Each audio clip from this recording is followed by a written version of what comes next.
Hotels is the perfect breeding ground for paranormal activities, and you guys know it. And if you guys did that experiment where you actually go to a haunted hotel and you do a recording session, you will probably capture something and you'll be shocked. Trust me. I have a couple stories because I do work in a hotel actually, and if you guys know, a lot of people use hotels to commit suicide. It's sad, but it's the way it is because where I live in San Francisco, we have the Hilton, the Marriott, the ones that have the biggest hotels. They're pretty huge, man. Because a bunch of the union employees, they will tell me, yeah, like I used to work in back in the day, like in '90s, early 2000, when it was busy, dude. You were making bank, all right. Like if you're a bellboy, man, you would have bought a house already. But but they told me, yeah, like a lot of people use those hotels to actually room in the top floor, and from there they'll jump off the window and fall down and commit suicide and die, right? So a lot of people, it was so normal with the point where the hotel itself had to put like nets so they could catch the bodies. That's how crazy it went. You know, that's crazy.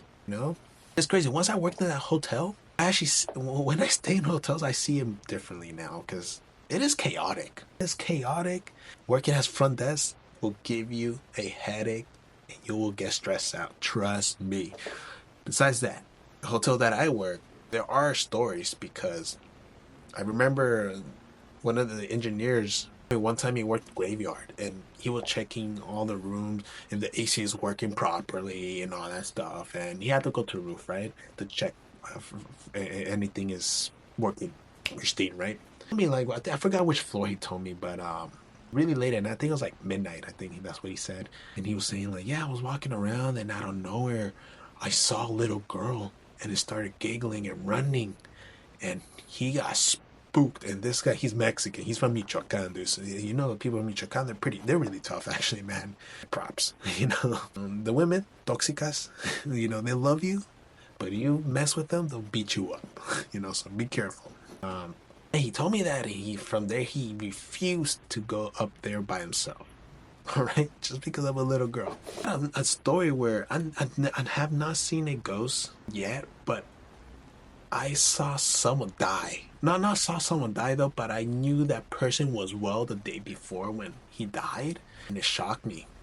So how the story goes, it was a group of people, right? It was an older gentleman and I think it was like 3 or 4 like young guys. They were working in tech. I think there was a convention going on in San Francisco that week. So they check in our hotel and they come down to dine with us at the restaurant, right? And they start talking about the product that they're trying to pitch, I guess for investors or something like that, or showcase the technology they've been working on for so many years. And the older gentleman looked healthy. I think he was eating like skewers or something like that. He looked healthy. He looked excited. He was so excited talking about the product and talking with the team. And it seems like the team actually respect the guy. So there was a healthy relationship. Maybe I'm wrong. I don't know them in person, but in how I see it, they look happy. Right? The day ends. They go back to the room and sleep. Right? And then the next day they go to the conference and then they come back to the hotel around like 6 or 7 p.m. at night, where something fishy started going because the front desk were kind of like, when I saw that, it looks like they saw a ghost. Just put it that way. Like they were like, they were in disbelief what happened. And from there, I literally saw the firefighters literally pull a body. I saw the guy's face. Right, the guy, he died. Later on, turns out the guy died from a heart attack. And I was shocked because I was like, dude, it was fine. He came to dine with us. And now he's dead. From there, I started thinking, like, man, life, you could have the most beautiful life in the world, but it could happen any day. Just like that, you could die from anything. That guy didn't commit suicide because he looked healthy to me. He just died from a heart attack. That's what happened. But when I saw that body in that face, I don't wish nobody that. I don't, like, it's the second time that happened to me. Like one of my friends died from a heart attack because he was drinking a lot of like Celsius energy drinks.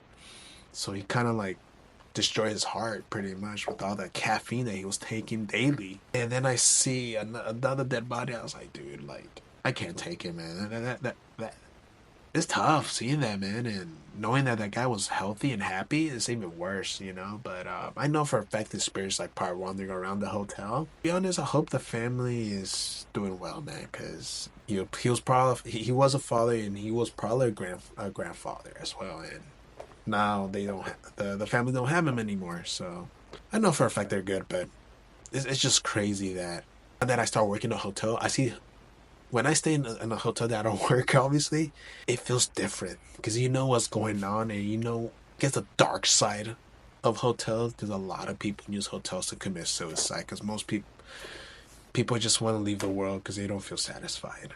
And that's the easiest thing that anyone could do is to book a hotel just to end yourself, you know. Sad. You know, there's also another story where a guy literally booked a room and didn't get out his room for several days. Actually, I don't know how many days it happened, but the employees in the hotel got suspicious that the guy would not leave his room. So what they did, they literally opened the door, and turns out the guy was dead for several days. I started to decompose, and one of the engineers said, like, yeah, like when we opened the door, it stench because because of the gases that's building up inside the body. He was like, dude, this is like the worst thing that I ever smelled in my life. And then just seeing a dead body decomposing in the middle of the room makes it even worse, you know? I didn't see that one. Thank God I didn't. That would have traumatized me. But guys, like I said, if y'all want to capture ghosts, go to hotels. It's the best place to do it.